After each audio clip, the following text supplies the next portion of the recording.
Mtakumbuka kuwa mwezi Oktoba 2025, waziri mwenye dhamana na masuala ya kazi alitangaza amri ya kima cha chini cha mshahara kwa sekta binafsi kupitia gazeti la serikali namba 605A la tarehe 13 Oktoba 2025.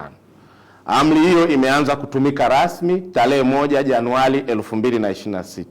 Aidha, kupitia taarifa hiyo iliyotolewa na Mheshimiwa Waziri tarehe 17 Oktoba 2025, alieleza kuwa kima cha chini cha mshahara kimeongezeka kwa wastani wa asilimia 33.4 kutoka wastani wa shilingi 275,060 hadi kufikia 358,322. Ongezeko hili ni wastani wa jumla ikilinganishwa na kima cha chini cha mshahara kilichotangazwa mwaka 2022 ambapo kimefikia ukomo wake tarehe 31 Desemba 2025.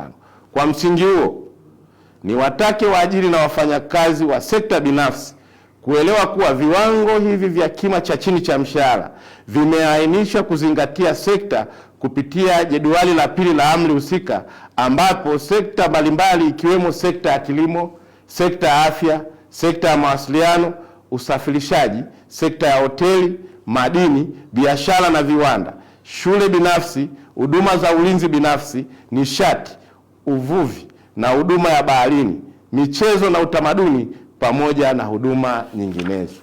Nitumie fursa hii kuwaelekeza maafisa kazi wote nchini kuendelea kutoa elimu kwa wafanyakazi na waajiri juu ya kima cha chini cha mshahara kilichotangazwa na utekelezaji wake unavyoendelea. Aidha, nitoe wito kwa waajiri na wafanyakazi wote wa sekta binafsi nchini kuzingatia viwango vya kima cha chini cha mshahara vilivyotolewa na amri hiyo ili kuweza kuhakikisha kwamba azma ya Mheshimiwa Rais wetu Dr. Samia Suluhu Hassan za kuinua hali za wafanyakazi kama alivyofanya kwenye sekta ya umma, basi na sekta binafsi inanufaika.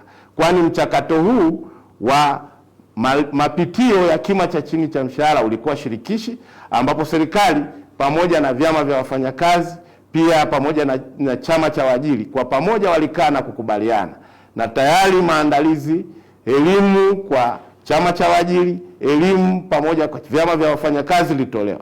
Kwa sasa jambo lililobaki ni utekelezaji wa amri hii bila kizuizi chochote, kwa sababu maandalizi yote yalikuwa shirikishi.